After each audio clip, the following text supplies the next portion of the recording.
Good afternoon, good evening, peoples, global citizens. Thank you so much for joining us tonight. It's such a privilege to be part of this organisation. So my name is Donnell Davis. I'm the President for United Nations Association in Australia. My wonderful guest who I'm interviewing today, or in conversation with today, is Kate Dundas from the UN Global Compact for Australia. So this is really a wonderful opportunity and to close some loops for us tonight. Also to learn a hell of a lot of what's going on. So first of all, I'd like to pay my respects to the Indigenous custodians of the land wherever we are meeting today across Australia and maybe across the Pacific as well. And I'm meeting from Yuggurrapul country, Yuggurrabal land, and that's south of Brisbane. However, I would like you to put in the chat box where you stand today, just so that we can pay respect for those custodians and the wonderful legacy that they have left us after 70,000 years is the anthropological magic number this week. And we'd ask Patricia to turn her camera off, please. Thank you. So, good evening, everybody.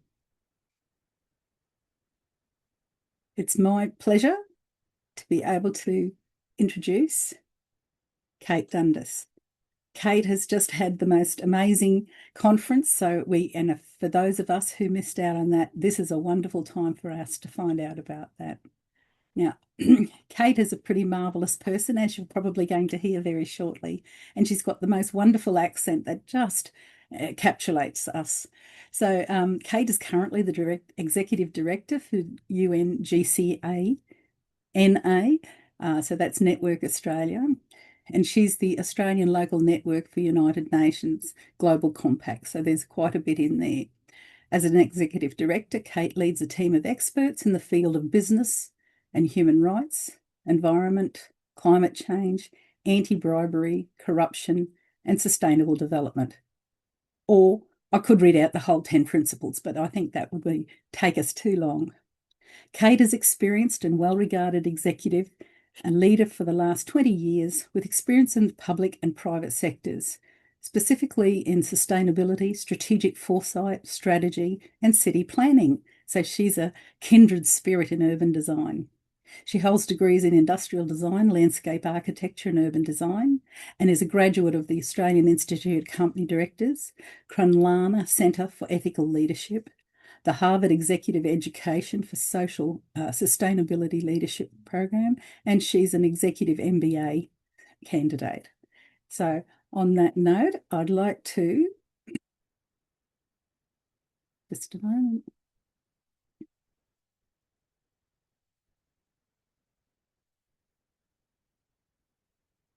I'd like to make us all appreciate and make welcome Kate. Kate. Thank you so much. It's such a pleasure to be here. And yes, I do have a Glaswegian accent, which you can probably hear. But thank you so much for inviting me. I'm joining you from the lands of the Wurundjeri people here in Narm, and also pay my respects to elders past and present. And it's such a joyful experience for me to live on these lands. Very, very different from your homeland. Very However, you bring a fresh set of eyes to the challenges that we have here. So we're really looking forward to hearing about that. Now, we want to know you better as a person. So we can see things on YouTube and we can see things online about content, but we really, and I was really quite captivated about your story and how you ended up in this role and why. Why did you come to Australia and to head up our ethical business, our ethical economies? So why did you do that? And let us know a little bit more about you, the person too. Thank you. Yeah, so where to start? So I started out in urban planning and urban design back in Glasgow. And I had a really wonderful career doing urban planning and urban design, which got me very interested in sustainability because I was working in a place-based environment. So working in neighborhoods and working in cities and understanding from people how they wanted to live. So how they travel to work and what the choices are when it comes to whether or not you can ride your bike or whether you have access to public transport or not. And those choices that you're presented with day to day really determine the type of city and life that you can live. So it got me very interested in policy and government planning and all the decisions that are made that impact the choices that people are able to make day to day about how they live and what they do, where they buy their food, how they get to work. Um, so I worked in urban sustainability and urban planning for many years back in the UK. Um, a little bit around the just transition. So I worked in many communities that had been old mining communities, and the mining infrastructure had been closed for, in some cases, multiple generations. And you could see what had happened to those communities and what it meant when a just transition really wasn't a thing. You know, the industry was closed, the communities were left. So that got me quite interested in thinking about, well, what happens in the next transition to a clean economy? And how do we make sure that those communities have access to what they want and what they need? Um, and then I worked in France for a while in various different businesses. And I worked in a brewery in France and did lots of different things. And then ended up in Australia. I came for a job back in landscape, so I was doing large scale landscape planning and looking at ecological systems. Um, and then also own a business. So I'm a business owner and a sustainability person. And at one point throughout my urban planning career, one of my mentors said to me, you have to decide if you want to be a technical expert or if you want to be a leader. And if you want to be a leader, why don't you try and find another role where you can take a leadership role, but maybe it's nothing to do with your technical background. So that's when I moved into energy and the circular economy and worked in various different leadership roles across the private sector and the government, and learnt a lot through, yeah, how the different types of leadership skills that are required for different sectors. It's quite different moving from creative people to into technical experts. So it was an interesting leadership journey. But throughout that, the whole kind of thread that ties it all together is this interest that I have in community, in sustainability, and in this transition to a new economy. So when I was looking for another role, I saw this one advertised and thought, well, that could be really interesting. It's bringing all of my passions together around sustainability, around business. As a business owner, I understand what it's like day to day trying to build sustainability into core operations. And luckily enough, here I am in this role. Lucky for us, exactly. Exactly. We're very fortunate because the UN Global Compact is part of our multilateral relationships and partnerships for UNAA. And we want to do a lot of work together and strengthen each other across our 10 partnerships. Um, so this has been marvelous to be able to highlight some of the marvelous work that you do in such a personal way. So you so you really thrilled me when you talked about a whole range of things that you did and that you were able to cover in your recent conference.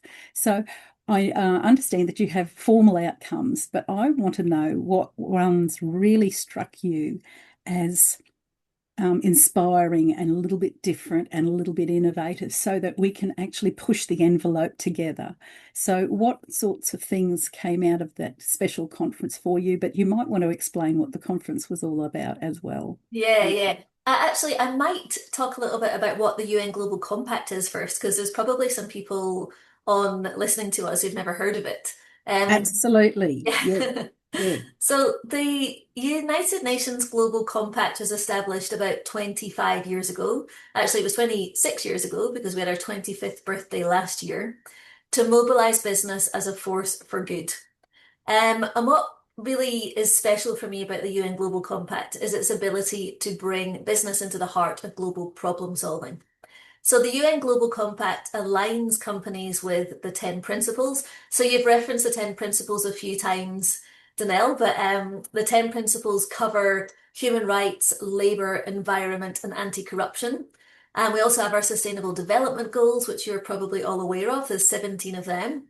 Our principles, the 10 principles, are derived from UN declarations and conventions. So we are grounded in a globally recognised framework. And I have Amelia, big shout out to Amelia and Chloe from my team who were there in the chat sharing some information. Thank you. So today, the UN Global Compact, which is a special initiative of the UN Secretary General, is the world's largest corporate sustainability initiative. So globally, we bring together around 25,000 participating companies with businesses across 170 countries, so we're very widespread. And we're supported by about 70 country networks around the world. So there's 70 of me all over, all around the world, and we get to discuss emerging issues and understand the different types of challenges that our countries are facing, which is one of the best things about my role. So we help companies to move from commitments to action through this global framework of the 10 principles. And the country network, so the Australian network, for example, really helps enable that through peer collaboration and practical tools. But one of the most unique things is this global local model. So we've got these shared principles, but they're applied very differently in regional contexts. So we apply them quite differently in Australia than, say, Paraguay or the Democratic Republic of Congo or Thailand or wherever. And this enables interesting cross-border learning. We're able to share practical solutions, and we can align businesses with this with global priorities that we'll begin to see play out in COP31. And actually, I should mention that the foundations of this work in Australia were tied together with the UNAA. So I think when the early Global Compact activity was being shaped out in New York, and you're probably all involved in this, in the 2000s, the UNAA played a very important role in that, in supporting the efforts locally in Australia. And that groundwork helped enable what formally became the UN Global Compact Network Australia. 15 years ago, it's our 15-year Australian birthday this year. So hopefully we'll have a chance to have a party and some cake at some point. Um, so the Global Compact really does sit at this unusual intersection where the Australian country network of this very large international corporate sustainability initiative, which means we have this credible multilateral mandate and direct access to the United Nations as a system. But our members are actually Australian businesses operating in Australian conditions under Australian laws. We have about half of the ASX 100 as members. So it's a convening platform with real weight. And we also have lots of small business as well. So we take any business, regardless of what stage they're at, so long as they are committed to aligning with the 10 principles. I might also just highlight where we're at with progress if you're interested. Yes, yes, we are.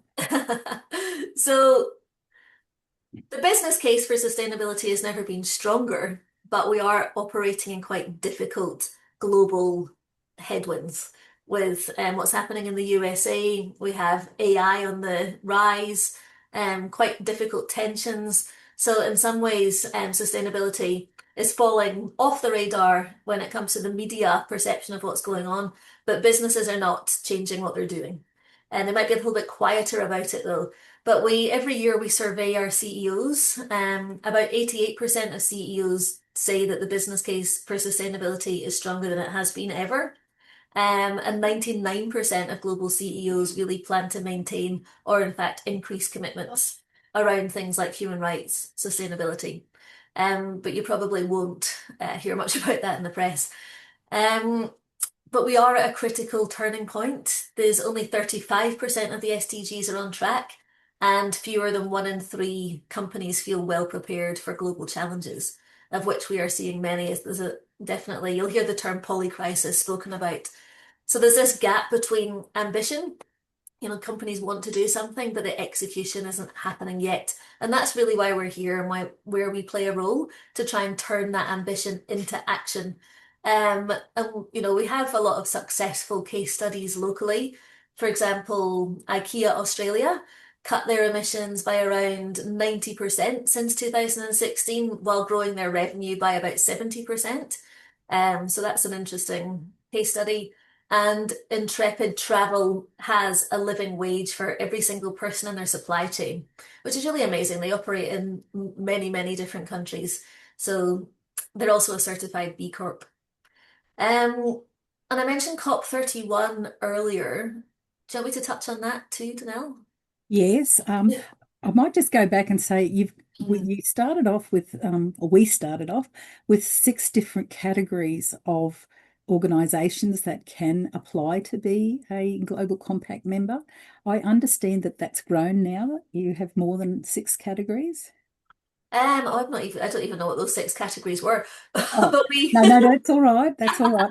I wanted to make sure people knew how they fit in, and it's not just the big mining companies and the no, it's ASX not, companies. no.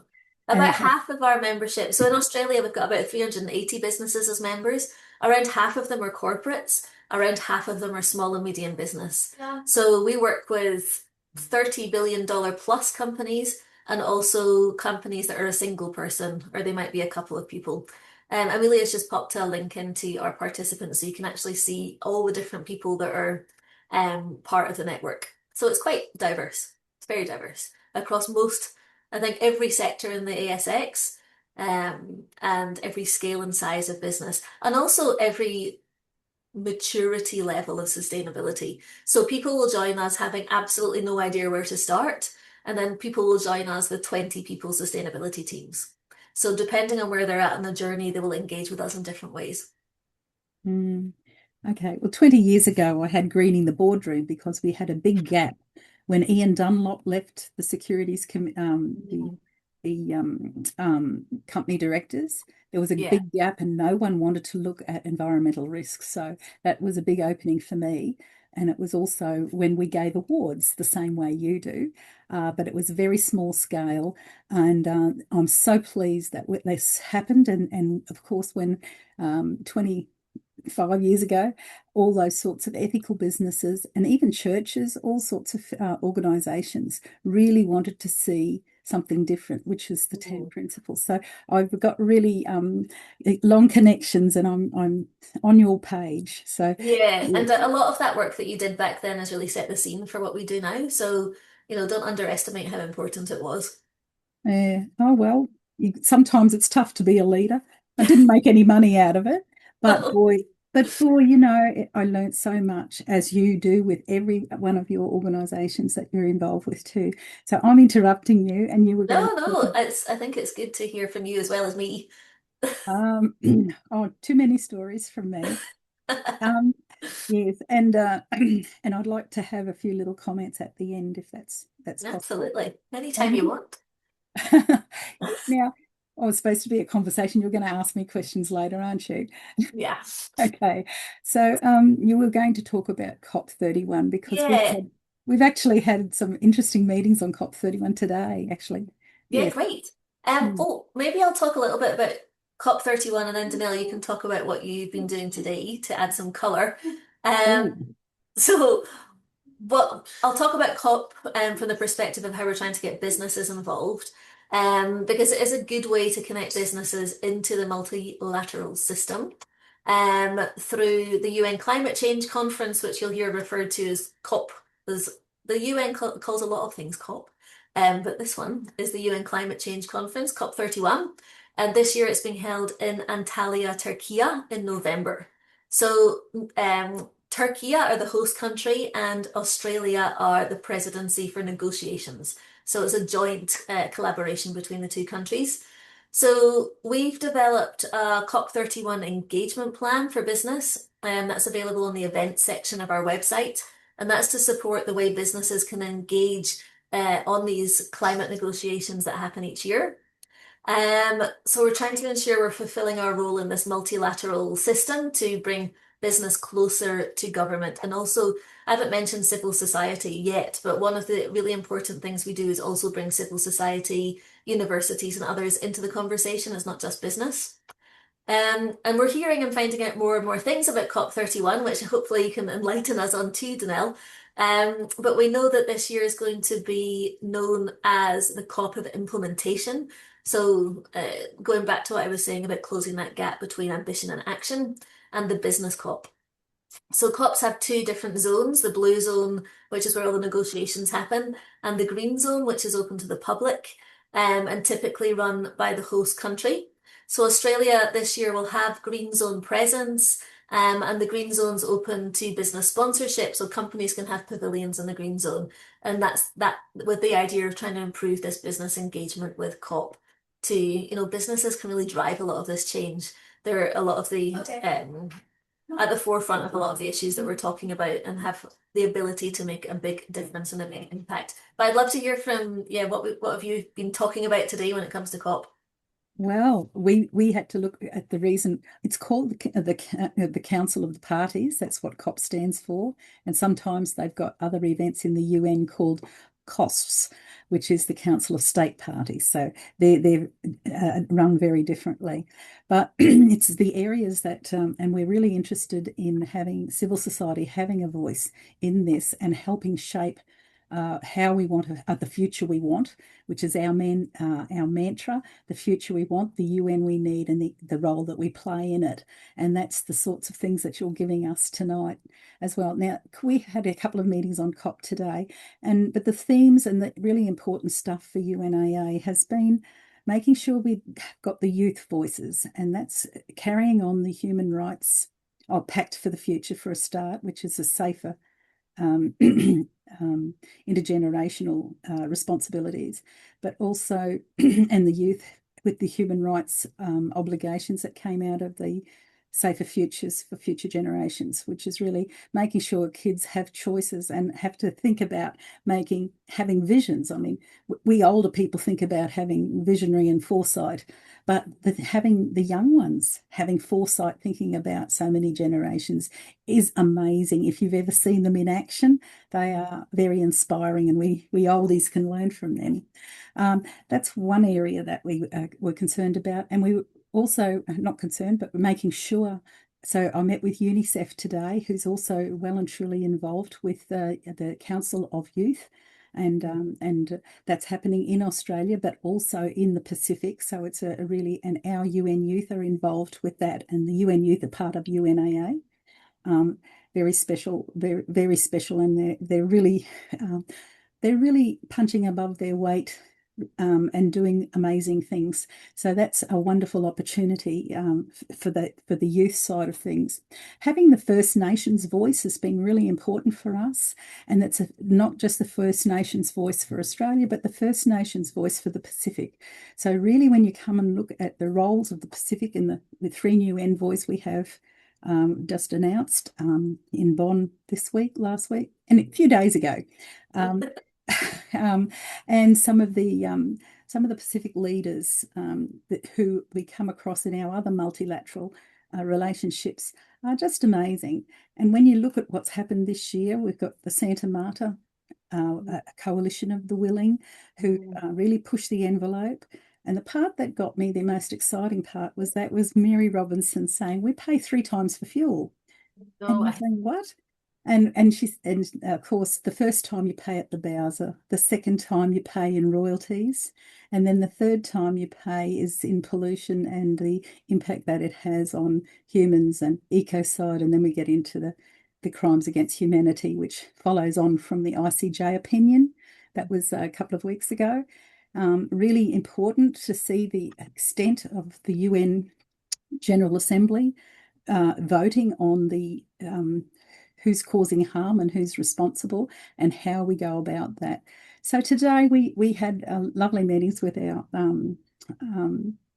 government as well, some government representatives, and that was quite inspiring as well. So, watch this space. There's a few things I can't speak about yet until all the jigsaw pieces come together, but I'm really thrilled, considering Australia is at high risk of harm.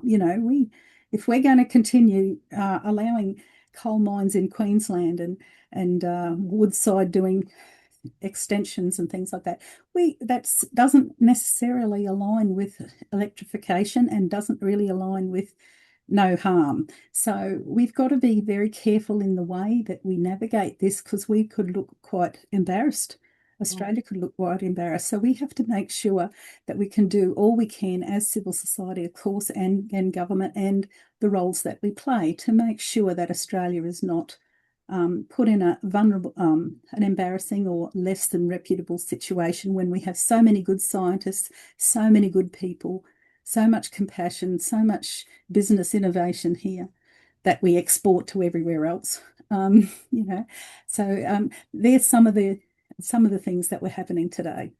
Mm, yeah, that was comprehensive and very interesting. And yes, you're right. It's certainly a balance. We have to make the right decisions now to to put Australia on the right foot forward for the future. Yes, and I think there's a few things in train after we spoke today that look very positive. Mm, Of course, women's voices are really important too, and we yes. won't be quiet and uh, meekly either. Okay. I suppose I should ask you a little bit more about your conference because it Yes. was just so special. And I wasn't, we've got at least one person in the audience who went there. She's a UNAA member for ACT. But we will probably hear from her a little bit later. But I'd like to hear your, I mean, you're very proud of what happened at the conference, exhausted afterwards, of course. Mm, But yeah. some of the things you told me were just really inspiring. So I'd love to be other people be inspired by you too. Thank you. Oh, thanks. We will be providing some more information on some of the conference outcomes and discussions and what will happen next. So we have a conference publication that's just getting drafted at the moment. So that'll be available hopefully in the next at least the next month-ish on our website. So maybe we can, once that's up and running or once that's available, we can send you the link to send out to the UNAA family. But I'll just give you some of the highlights. I've mentioned this gap already between ambition and delivery, but I think the conference really spoke a lot about that. It seems to be the defining tension at the moment. So we heard a little bit of frustration around pledges. There's so many pledges accumulating, so many targets and things that aren't being met, and they're accumulating faster than action. Um, the COP31 is explicitly repositioning itself around implementation, and we do think that that's significant. We think there's a bit of a maturing in the market when it comes to sustainability, which was sitting off on the side as a thing that was ambitious and target based, but there wasn't really a pathway to implementation and it wasn't embedded in the business. And I think that's happening now. Um, so that was discussed a lot around how to bridge that gap. There was a really interesting discussions on climate risk as financial risk, full stop. Climate risk is financial risk. There was a lot of people talking about that. Um, and the most important shift I think that we heard at the conference was also hearing from investors, insurers, and boards talk about climate in the same language as credit. So credit spreads, capital allocation, so that the understanding of climate and climate risk is being talked about more and more in the boardroom, which is good. Not necessarily as a checkbox, which I think it has been before. Did you do your reporting? Tick. Did you do this? Tick. It's much more, there's a bit more maturity coming in to align the actual risk element. Um, we heard from Allianz. So the Allianz call for all board to stress test their oversight against 1.5, 2, and also well above 2-degree scenarios. So because well above 2 degrees is a concrete and practical risk with enormous consequences for business, regardless of what type of business you are.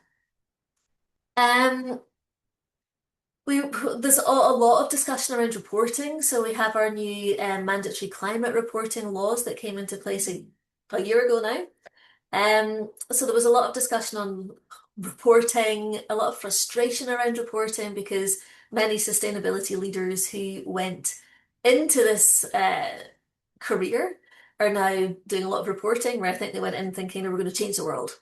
But I do also think we're at a moment in time with reporting too. Reporting is only useful if it changes decisions. And Australia's first year of mandatory climate reporting under AASB 2, lots of acronyms, surfaced something quite important. The companies finding climate reporting burdensome are often the ones where climate still isn't integrated into how they actually measure performance. So the report is more of a mirror as to what's happening at the moment. And I think what we'll see rolling out on the next tranche of climate reports is the medium-sized businesses, which are still very large, often don't have sustainability teams or a lot of sustainability knowledge in the business. So I think it'll be really interesting to see what happens over the next year as these businesses take up the challenge of climate reporting. Ideally, not as a tick box, but as something that can transform their business to one which is much more resilient to what the future shocks that we're going to see. The other thing we really wanted to do with the conference is put climate, nature, and people on one agenda. So we're not having these conversations separately. We want to collapse the silos. So water emerged actually fairly frequently as this material dependency, not just carbon. First Nations partnerships came up as load bearing, I guess you could call it, for whether projects actually get built, not just a consultation add-on. So we spoke about a project that we are doing at the moment in collaboration with HESTA and Lend Lease and BHP and some others called Dwara Nilin. So we've been working together on that for about 5 years to create these business and investor guides to talk to companies and investors about how to work properly and in partnership with First Nations communities, really respecting that free, prior and informed consent, not just this is what we're doing, what do you reckon? So that came up. We had really great First Nations conversations. The conversation was stewarded by Dwayne Mallard, who's an Indigenous man from WA. So it was great that he was able to weave that thread through the whole discussion over the 2 days. Some interesting discussions around advocacy and the fact that the business voice in the media doesn't actually represent ambitious businesses, many of which are listed. Incumbent fossil fuel interests have captured the peak bodies, and we hear that time and time again. We heard from Future Super talking about their project called Business for 75, which was back around trying to get businesses on board for around the NDC targets. So we have many companies that are actively pushing for stronger climate targets, stronger human rights targets, but that story actually is not getting told in the media. So the question for us, I think, is should we take up more of that advocacy role in Canberra?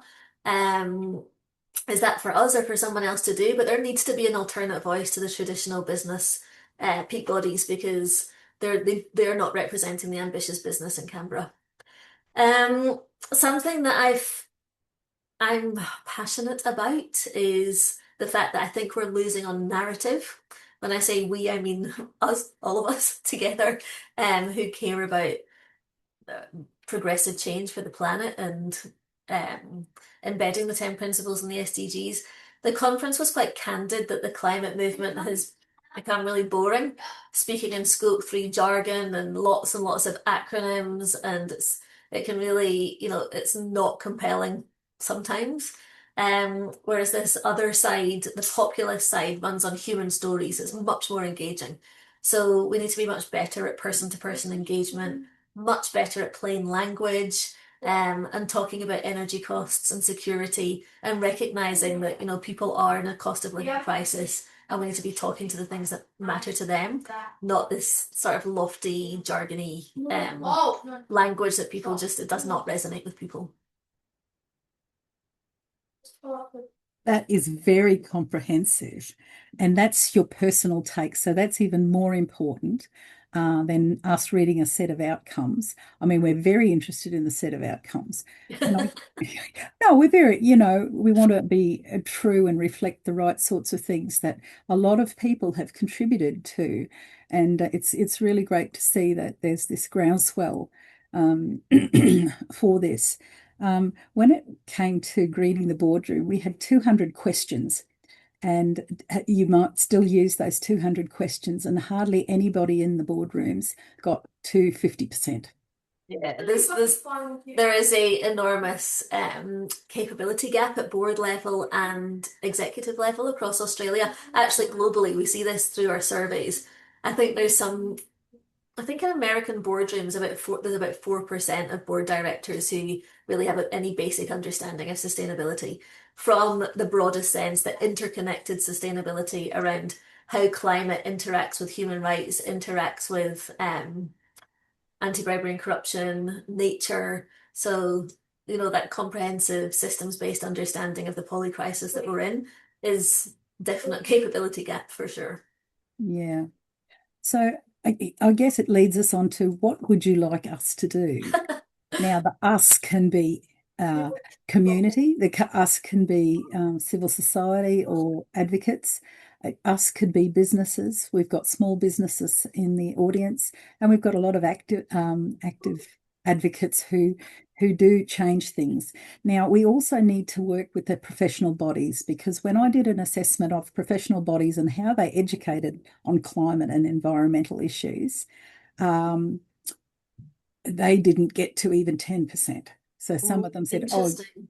Mm, now I'm hoping that professional bodies have developed so far that they are leading the charge and making sure our new generation of professionals have already got the equipment and the jargon and the connections, that systemic connection you're talking about. So I'm really hoping it's probably nearly about time we went and did an evaluation or audit on the extent that mm. in our urban design areas in particular, but also in our how we use our Australian resources. So that'll go into how we use our rural, and it's the International Year of Rangelands and Pastoralists at the moment. So, and the International Year of Women Farmers, if you weren't aware of Fancy. that. Yes. Ah. So we have Sally Higgins as our youth rep to COP31, who's an Australian farmer, so that's good. She was our guest speaker in Melbourne Yeah, a great. couple of weeks ago at that Climate and Women session that UNAA held in Melbourne. Oh, look, isn't she stunning? I mean, Yeah. isn't she just articulate and connects the dots in wonderful ways for a really young person? She was right out there, marvelous. So our future's in good hands if we've got people like her at the front and on the front lines. So, what would you like us to do? Oh, goodness me. Well, for any businesses listening, join us. Join the UN Global Compact Network Australia. We'd absolutely love to have you. Um, when it comes to what we can do personally, I think don't underestimate the power of just asking questions. Um, ask like, your super fund is, a really obvious one. We've got this really unique and amazing opportunity in Australia through our super funds to. The super funds are often the ones who are pushing the corporates to up their game across the 10 principles. So ask your super fund where your money is being invested, your bank, your employer, what their transition plan actually is and how they're intending to achieve the targets that Australia set out around getting to net zero human rights across nature. Um, but yeah, really thinking about accountability rather than passive consumption. So how you're spending your money, the things that you're engaging in, um, through the super fund, through your bank. Um, if you're interested, I think it's always great to engage politically, not just commercially. So buying choices matter, but policy signals are definitely what unlocks capital at scale. And from my conversations with government, they will do things if they feel like they have the backing from the community. So we did hear from the conference that durable cross-cycle policy is what moves private investment, but that requires the public to make it politically viable. So often when we're taking businesses to Canberra, we hear stuff like, "Oh yeah, I mean you're the ambitious businesses, but what about everyone else?" And it's like, well, hmm, it's an easy, Eat my dust, I think it is. easy to throw out statements like that. But yeah, politics will move with the backing of the community. Yeah. Um, One of the sharpest lessons from the conference was just telling human stories. So the climate movement, like I mentioned before, I think has been losing ground by speaking in emissions jargon. So when you talk to your community, talk to them in plain English, talk about energy bills going down. I mean, the data's there. Energy bills are going down with renewables. energy security. Look at what's happening with the war. When we're all reliant upon oil, renewables provides us with energy security locally. Jobs. Talk about the tangible things, like not dumbing it down, but actually that's how change happens when you connect to people's hearts and minds, which you can't really do through jargon because it's really boring. Um, Support the businesses that are doing the work. Again, that's back to where you spend your money. But campaigns that are out there in the market. So there was the Business for 75 campaign back last year. There'll be other campaigns around whatever it might be. These campaigns need visible public support at the community level, and they need you to be talking to your community in a way that cuts through and helps them understand. Um, because there is this counter narrative that business wants delay. I hear it all the time, all the time. When people hear that I'm from a business network, oh, businesses, they're always getting in the way of progress. That's actually not true. There's many businesses who are really ambitious about progress and really trying, talking to government about trying to have a level playing field that raises the bar for all businesses. So really trying to counteract that narrative that business is pushing back because a lot of them are not. Few of them are, of course, but many of them are not. And I really do think that the local matters enormously. Nature is place-based, a just transition is place-based, First Nations partnerships are place-based. These are not abstract global issues at all. They are rooted in place. So I think there's a nice thing communities can do, which is just really to be genuinely curious about your systems and what's happening in your own backyard, and whether or not those people who are impacted by things actually have a stake in the design, because they really need to have. There needs to be um need to work with the system and with the communities to see this change happening. One of our vice presidents for UNAA in Queensland died recently, but one of his legacies, of course, was to make every dollar make a difference in the right direction. Yeah. And of course, that opened up some of the things like we've got 14,000 Australian products online that you check before you buy them, have a great global green tag. Have you heard of that group? They're Yeah, probably yeah. yeah, well, they're very well known, and they're one of our Australians that's recognised overseas when we come to ethical investments or ethical purchases that people can look up before they buy something to see. And now the Global Green Pay has got not just about the products and the materials and the environmental impact, but also has the human and the governance impact and how they report. So that was a major, major thing that globally people say, oh, that's really just wonderful. Australia's doing this. And I'm thinking, yes, but who the hell knows that at home when Yeah. everywhere else who's conscious about this don't realise what we're doing in our own backyard. Yeah, I, absolutely. I think we've been talking a lot, and I'd like to open it for you first of all for a question, and then we've got the questions in the chat box, which I'll be guided by our moderators, our back office people. So So, I might start asking you something around UN80 and what would be if you could wave a magic wand, what would you do for UN80? ah, ah, I think we were overdue for a major shake-up anyway, but there's four parallel reforms happening at the moment. You're hearing about the economic reforms. And what we did on the 31st of March, the UN did, and the policy area did, made 31 action plans. So part of that 31 action plans was to merge agencies together. And we're looking at what's the impact in Asia Pacific and in our own backyard. What does that mean for us? Mm. If you dig a little bit deeper than just the financial, it may make our mandate stronger. And the thing is, you've got to have a look at the opportunities that come out of these big things that happen. I mean, everybody else that we speak to worry about the Security Council. And if you listen to the media, that's the only thing that's part of UN. We've got so many other areas. And with those 31 action plans, not everyone's going smoothly, of course, when you have these big changes. And we've got an event next week with Rob Piper. Rob Piper was the second in charge, or the assistant, no, ASG.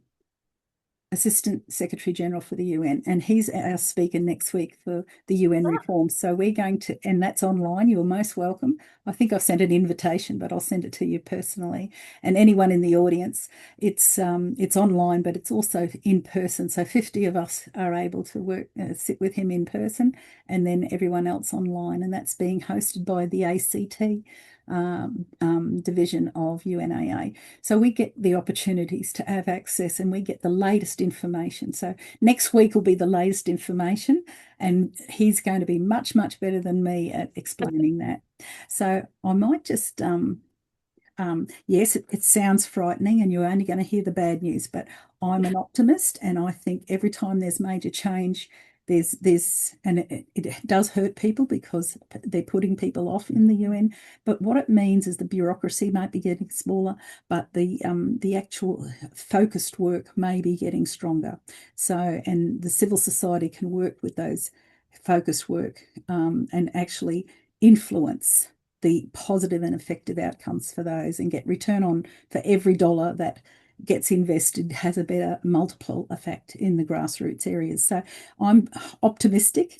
I might be the only person who is, but definitely there's a lot of opportunities coming out of this if you look deeper than the surface. Now, I should really look at some of the questions in the audio, in the chat box, but I'll ask Frederick to. That's right. Yes. Thanks, Nell. Thanks, Kate. Very insightful conversation. We've got a question from Francesca, and whilst we're waiting for the rest of the team to put in their questions on the chat box, maybe later, Donnell and Katie, a question comes up into my mind. How can we get involved and stay informed with the UN Global Compact Network Australia? And for those who are not members of UNAA, Donnell, how can we get connected, get involved, and stay informed with the initiatives of UNAA? But first question from Francesca, what are the most common oversights in Australia businesses as it relates to gender and human rights? Oversights, do you mean gaps? Yeah, gaps in Australian businesses, that is right. Francesca? Yeah. We mostly work in modern slavery, so helping businesses with their modern slavery reporting. I think there's a few. One of them is probably confusing compliance with commitment. So businesses report against things like gender metrics, but they don't really, or sometimes haven't really explored the systems that contribute to the outcomes. Some businesses do, but some businesses don't. So things like pay equity, promotion pathways, P&L responsibilities, that type of thing. On the human rights issue, I think we've had a massive focus recently on modern slavery, which has been really good. There's a gap around due diligence requirements for modern slavery. So the review that's happening as a result of the Macmillan Review at the moment in Canberra is looking at due diligence requirements for business. So that's certainly a gap. But modern slavery reporting's definitely shifted the awareness for businesses. Although when I speak to my neighbours, they're like, "What slavery? Does that happen in Australia?" So there's a bit of education to be done around the fact that there's a lot of modern slavery in high risk industries in Australia. Could I propose? Yeah. Could I propose something about the gender area? Is it possible that we could do a gender analysis or some of the sorts of things that we used to do in a long time ago when women's policy was brand new and we had to make sure that we were getting the sorts of things that we wanted in place? It has gone off the boil because women are very strong, but it doesn't necessarily mean that it's translating in the workplace. It'd be really nice to go back and look at that baseline and now do an assessment or a survey with your members, if that's possible, if you're not already doing it. We don't do much in gender because we try and focus in on the areas that there's not overlap with other organisations. So we've got UN Women and other gender specific organisations in Australia. So we keep an eye on what's going on through the wage gap analysis and the fact that there's, I think, eight female CEOs in the ASX 300. There's hardly any female CEOs in those COO and CFO positions that feed into the CEO, so it's not getting any better. I could go on and on about how many problematic issues there are with gender. I think women retire with about 25% less super than their male equals. So there's many gaps to close. It's still pretty dire when it comes to gender equity. Okay, some of the questions in the box that are coming up. To be a member of the Global Compact for Australia network, you have things on your website, but Yeah. are there criteria? And to be a member of UNAA, it's a membership button on our website, but we can put that in the chat, or Frederick can put that in the chat for us as well.